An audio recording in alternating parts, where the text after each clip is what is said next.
রাজশাহীর তানোরে গভীর নলকূপের প্রায় 50 ফুট ভেতরে পড়ে যাওয়ার 18 ঘন্টা পেরিয়ে গেলেও এখনও উদ্ধার করা সম্ভব হয়নি 2 বছরের শিশু সাজিদকে। ফায়ার সার্ভিস জানিয়েছে 35 ফুট গভীর গর্ত করে নিচের দিকে নামতে শুরু করেছেন ফায়ার ফাইটাররা। ভোরে রাজশাহী ফায়ার সার্ভিসের সহকারী পরিচালক দিদারুল আলম জানান, 35 ফুট নামার পর শিশুটিকে না পাওয়া গেলে বিকল্প ব্যবস্থা নেওয়া হবে। বুধবার দুপুর 1টার দিকে উপজেলার কয়েলহাট গ্রামে মায়ের সাথে খেলতে গিয়ে গভীর নলকূপের খোলা মুখ দিয়ে ভেতরে পড়ে যায় সাজিদ। আর খবর পেয়ে দুপুর 1:45 থেকে উদ্ধার অভিযান শুরু করে ফায়ার সার্ভিসের 3টি ইউনিট।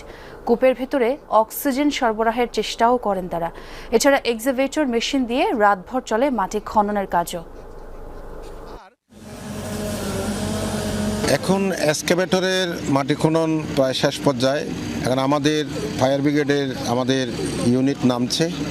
আমরা যে 35 ফিট তারা খনন করেছে, 35 ফিটের মধ্যে যদি